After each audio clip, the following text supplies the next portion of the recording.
Pessoal, então dando continuidade à nossa aula,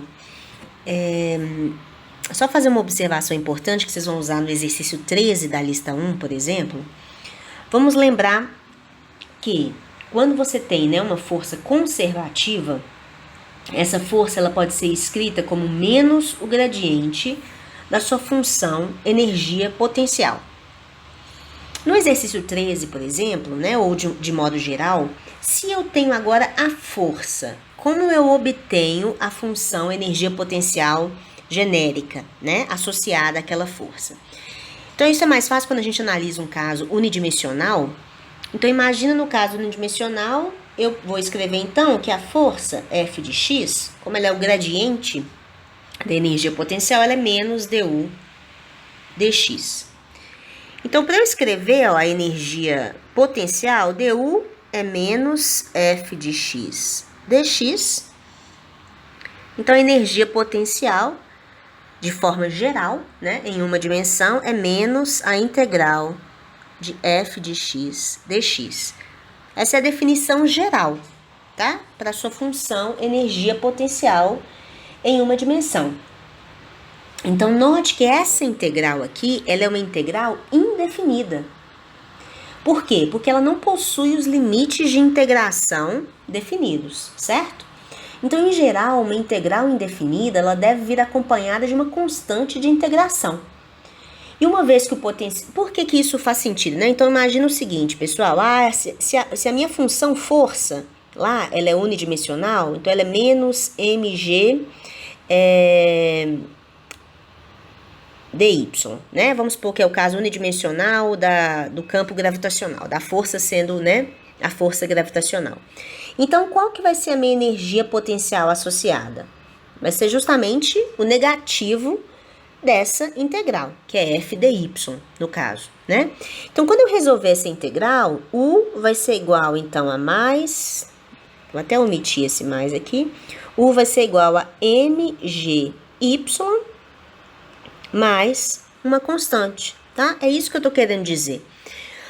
Porque lembrem que a energia potencial ela está sempre definida a menos de uma constante, né? Que é onde você define o seu zero de referência, tá? Então é dessa forma que vocês vão conseguir resolver o exercício 13, por exemplo. Tá? Então vocês sempre podem deixar a resposta em função de uma constante adicionada, né? Para você escrever de forma mais geral possível. Agora a gente vai partir para a análise gráfica da energia potencial, o de x, e essas análises gráficas, elas são muito interessantes porque a partir de um único gráfico você obtém uma série de... Você consegue entender o que está acontecendo com o movimento de uma partícula em várias situações, simplesmente analisando um gráfico, tá? Então, considere uma partícula de massa m se movimentando sob a ação de uma força conservativa, no caso unidimensional, então sua força é um f de x.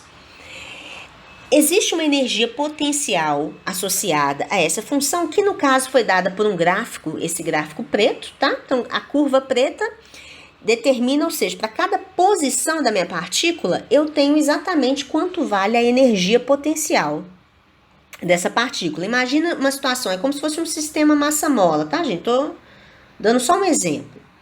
Esse sistema massa-mola está se movimentando ao longo de x. Existe uma força conservativa que atua nesse sistema, que é a força elástica, não é verdade? E eu poderia fazer um gráfico da energia potencial associada a cada posição.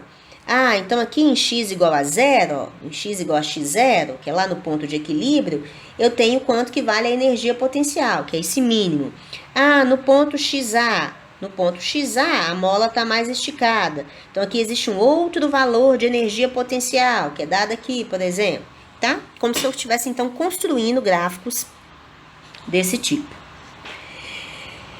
E o que a gente pode inferir aqui? O que a gente pode concluir dessa análise? Então, vamos começar por uma análise de energia. Estão vendo? A ideia que eu quero passar para vocês é o seguinte: vocês vão conseguir resolver problemas de movimento de partículas, não agora fazendo diagrama de corpo livre, entendendo a força resultante que atua, achando a aceleração, achando a velocidade, achando a posição. né? Encontrando finalmente a equação de movimento da partícula. A gente vai resolver problemas, a gente é capaz de resolver problemas usando considerações de energia, que são igualmente satisfatórios, né? E às vezes até são muito mais simples de se utilizar para resolver, né, problemas de movimento dos corpos. Então, olha, eu vou partir do que eu já vi, que a energia mecânica dessa partícula corresponde à energia cinética mais a energia potencial. Então, a energia mecânica é meio de mv² mais a energia potencial. O que eu quero deduzir aqui são as velocidades, tá? Qual que é a condição para a velocidade dessa partícula que está sujeita a esse campo conservativo? Então, se eu isolar a velocidade, eu vou achar numa expressão desse tipo, que a velocidade vai ser mais ou menos. Então, lembra que o mais, a partícula está indo para frente, o menos, a partícula está indo para trás. Raiz dessa grandeza, 2 sobre a massa, energia mecânica menos energia potencial. Então, notem o seguinte, a velocidade ela é uma grandeza real, né, da partícula.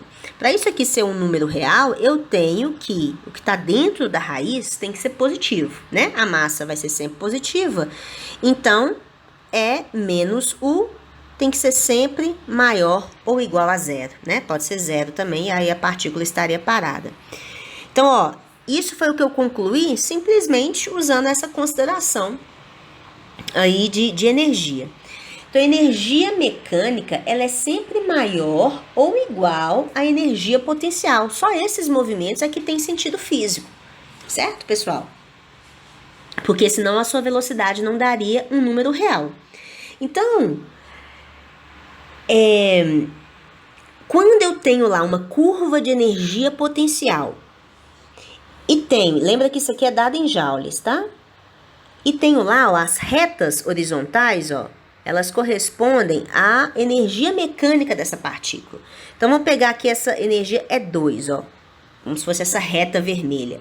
Ah, vamos supor que essa energia E2 aqui, ela vale 100 joules. Então, o que esse resultado, ele me diz? Ele me diz que o movimento da partícula, ele está limitado à região, né, desse gráfico que está abaixo ou igual aos valores de energia mecânica. Então, se essa partícula tem uma energia mecânica de 100 joules, no caso de E2, qual que é a região que essa partícula está limitada? Ó, então, vai desde esse ponto aqui, ó, que é justamente quando a energia potencial se iguala à energia mecânica, até esse outro ponto. Então, a partícula, ela está limitada a esses pontos aqui, olha, que o gráfico está indicando aqui como sendo XC e XD, tá? Então, essa é a região do espaço XC e XD que limita o movimento da partícula. Então, ela pode ter qualquer energia potencial, né? Aqui são todos os valores, é um contínuo aqui de valores, limitando ela a essas posições XC e XD, ou também nessa região aqui, né, gente? Essa região limitada pelos pontos XE e XF, tá? Então, todos esses valores de energia potencial aqui também são possíveis para esse movimento dessa partícula, concordam? Ah, por que a partícula não pode estar num ponto XG, por exemplo? Por que ela não pode vir para essa região aqui, ó, menor do que XC? Porque para esses pontos eu teria uma energia potencial que é maior do que a mecânica. Como que pode isso, né? Só se a energia mecânica fosse negativa, o que não faz sentido, tá? O que não é verdade. Então, aí você define as regiões em que o movimento está limitado, tá bem? Então, vamos pensar aqui para todas as energias. Vou voltar aqui, vou pensar para todas as energias mecânicas. Então, vamos pegar o primeiro exemplo, que é uma energia. Imagina que essa partícula que está se movimentando no eixo X sob a ação de uma força conservativa tem energia mecânica E0. Então, cadê o E0? E0 é a reta que corta aqui, ó. Essa energia mecânica ela é constante, certo, pessoal? Eu estou num campo conservativo. Ah, isso aqui daria um valor. Ah, vamos supor que a energia mecânica, de novo, né? É 100 joules aqui. Explica para mim qual que é o tipo de movimento associado a uma energia mecânica desse jeito. Notem o seguinte, pessoal. o movimento dessa partícula, ele está simplesmente limitado nesse ponto, ó. Porque no ponto x0, a partícula tem uma energia potencial, né, que é dada ali pela curva preta, igualzinho à energia mecânica. Então, para a energia mecânica é 0, a partícula tem uma energia potencial que é exatamente igual à energia mecânica, né? Então, o que eu posso concluir sobre o estado de movimento dessa partícula? Uma vez que a energia mecânica é a soma da cinética com a potencial, e naquele ponto ali a energia mecânica é igual à potencial, então quer dizer que a partícula não tem energia cinética. Então, significa que o movimento a que essa partícula está sujeita, na verdade, é repouso, né? O estado de movimento seria um repouso. A partícula está em repouso em x0. Então, a partícula está lá, paradinha, num ponto x0, tá? Por exemplo, um sistema massa-mola, que é um campo conservativo, é como se o meu bloco, que representa a minha partícula, tivesse paradinho aqui em x igual a x0, tá? Energia cinética é igual a 0. Vamos analisar um outro caso, que é o caso E1, energia. No caso da partícula com energia mecânica igual a E1, então a tracer a reta, que seria essa retinha laranja aqui de baixo. Então, nota, imagina que a energia mecânica associada aqui, a esse valor da reta laranja, é 200 joules, tá? Que é maior do que o dado pela reta vermelha. Então, a gente vê claramente aqui que o movimento da partícula ele é limitado por esses pontos laranja, ó, que correspondem justamente à posição XA e à posição XB. Tá, ó, então a partícula, lembrem, a partícula só pode se movimentar na região que tem energia mecânica maior ou igual à energia potencial. Então, é nessa região preta, né? Então, a gente vê que o movimento da partícula, ele está limitado pelas posições XA e XB. Esse movimento aqui, descrito por essa reta laranja, né, por uma energia mecânica dada pela reta laranja, é o que caracteriza um sisteminha massa-mola, porque pensa bem, que se movimenta aqui, ó, imagina que aqui é a sua posição,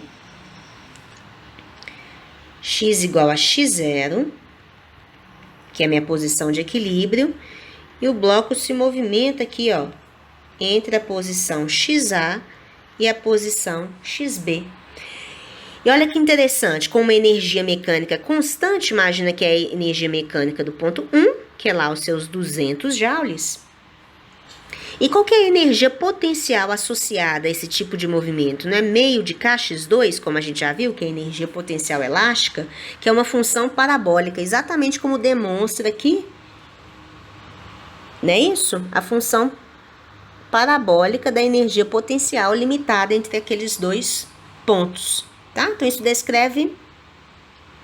Tem gente que confunde, né, pessoal? Tem gente que acha que a partícula vai ficar fazendo isso aqui, ó, literalmente, como se ela estivesse num tobogã. Não é isso que esse desenho está querendo te dizer, tá? Isso aí é só um gráfico da energia potencial. Lembrem que o movimento, ele é unidimensional. O movimento unidimensional, a partícula está lá, ó, tá lá no eixo X, se movimentando entre duas posições limitantes, XA e XB, e existe a posição de equilíbrio, que é o seu X0 ali, tá? E aí, olha que interessante, note que nos pontos XA e XB, desse sisteminha massa-mola, vamos pensar o seguinte. O que acontece no ponto XB? A energia potencial se igualou à energia mecânica, não é verdade? Então, vamos pensar que nesse ponto XB, a energia potencial vale quanto? 200 joules, não é isso? Então, quanto que vale a energia cinética no ponto XB? Vocês concordam que vale 0? Porque a energia mecânica é a soma da cinética com a potencial. Se a potencial já vale a mecânica inteira, a cinética tem que ser 0. É exatamente o que está acontecendo, ó. Nos pontos extremos, o que acontece com o bloquinho? Ele para. A velocidade do bloco aqui é 0. A gente chama esses pontos de retorno do movimento. A mesma coisa lá em XA, ó. Lá em XA, O que acontece com a energia potencial? Novamente se igualou à energia mecânica. Então, novamente o bloco para. Então, ele para inverter o seu movimento. Não é verdade? Então, por isso que esses são chamados de pontos de retorno, onde a partícula para. E vamos entender o que é o ponto x0. Ponto x0 é o ponto de equilíbrio, que a gente chama. E qual que é a condição de um ponto de equilíbrio? A definição de um ponto de equilíbrio, deixa eu ver o próximo slide aqui. A definição de um ponto de equilíbrio, pessoal,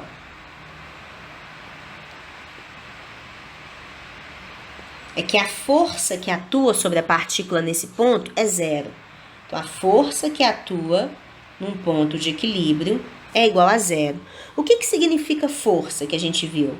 A força não é menos o gradiente de U, então a força é menos du dx. Então, a força está associada à derivada da energia potencial naquele ponto. Graficamente, derivada significa a inclinação da reta tangente ao ponto, que é o ponto de equilíbrio. Então, vamos entender que ali o x0 é realmente um ponto de equilíbrio. Cadê a força? A força corresponde à inclinação da reta tangente àquele ponto, né? Que é justamente a derivada da função naquele ponto, que é zero, ó. Tá? Então, esse aqui é um ponto de equilíbrio que a gente fala. Esse ponto x0, nesse caso, eu posso definir um ponto de equilíbrio como um ponto de equilíbrio estável ou um ponto de equilíbrio instável. O que significa um ponto de equilíbrio estável? Quer dizer que toda vez que eu me deslocar um pouquinho desse ponto, a minha tendência é o quê? Voltar para o ponto, tá? Por quê? Porque vai aparecer uma força que faz, né, a partícula voltar para o ponto. É exatamente o que está acontecendo nesse sistema massa-mola. Imagina que meu bloquinho está indo para frente, está passando pelo ponto de equilíbrio, tá? Agora, imagina que ele arredou um pouquinho aqui, ó, para frente. Cadê a força restauradora, né? A força elástica? A força elástica sempre quer fazer o bloco voltar para o ponto de equilíbrio. Então, ele segue por inércia, né?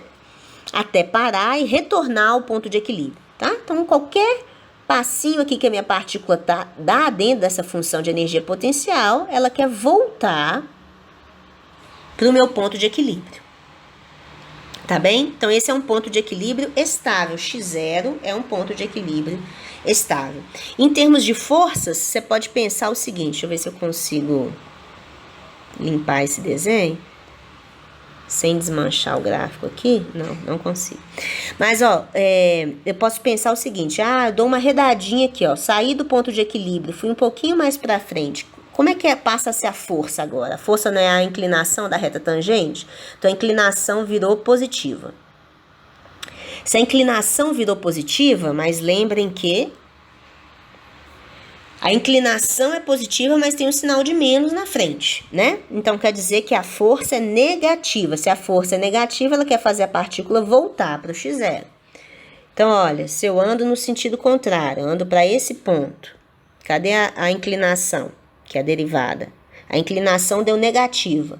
A inclinação deu negativa, mas a força é positiva, porque a força é menos a inclinação, né? Então, a força apontou para cá, ó. Então, de novo, a força quer fazer o bloco, ou a partícula voltar para x0. Tudo bem? Ok, vamos analisar outros pontos de equilíbrio, outras situações, para a gente ver se aparece um equilíbrio aí instável. Vamos pensar então sobre o ponto E2.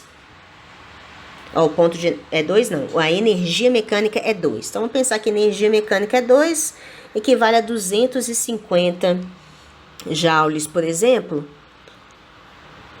Vou representar por essa reta roxa.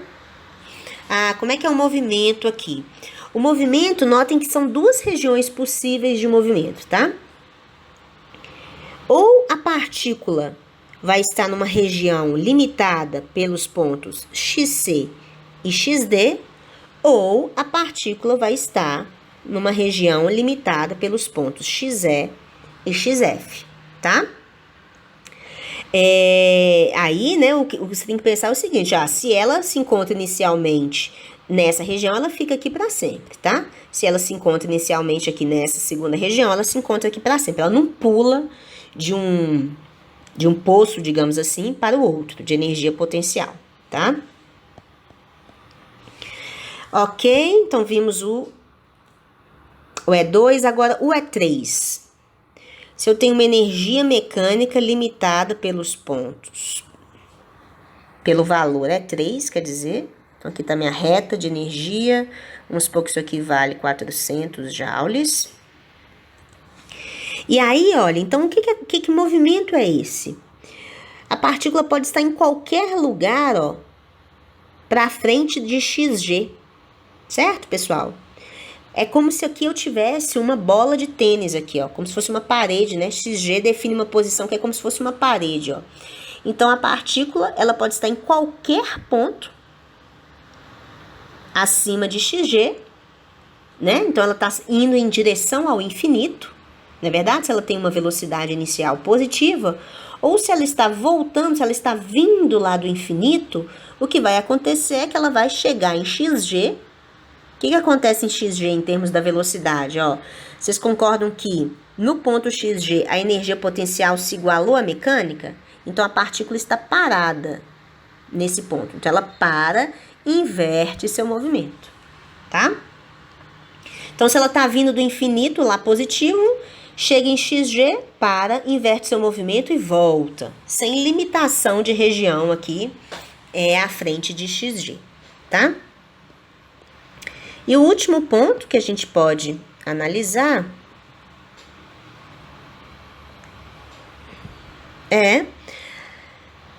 o último valor é o valor de energia mecânica é 4.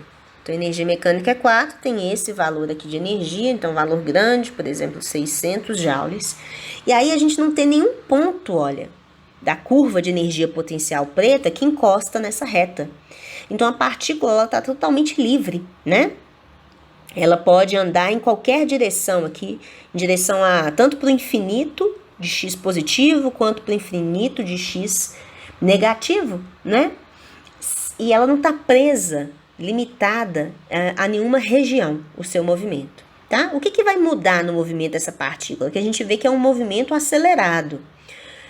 Por quê? Porque tem horas, ó, imagina no ponto XG. No ponto XG, o que acontece? A partícula tem uma dada energia potencial. A partícula, né, tem a energia mecânica dela, está mantida lá em 600. Como ela tem essa energia potencial que vale 400, aqui, ó, então quer dizer que a energia cinética dela vale 200. Então, ela tem uma certa velocidade. Já quando ela chegar no ponto x0, por exemplo, ó, no ponto x0 agora, a energia potencial dessa partícula mudou, vale 100. Então, quer dizer que a energia cinética tem que valer quanto? Tem que valer 500. Porque a soma continua dando 600, porque a energia mecânica é conservada. Não é isso? Então, aqui, olha, ela está andando mais rápido. Então, esse vai ser um movimento acelerado, tá? Com velocidades mudando o tempo inteiro aí para essa partícula, porém sem limitações de posição. Bom, então falta para a gente terminar, só dar um exemplo do equilíbrio instável, né, que eu acabei não mostrando. Deixa eu pegar esse gráfico aqui e replicando ele para ficar mais limpo.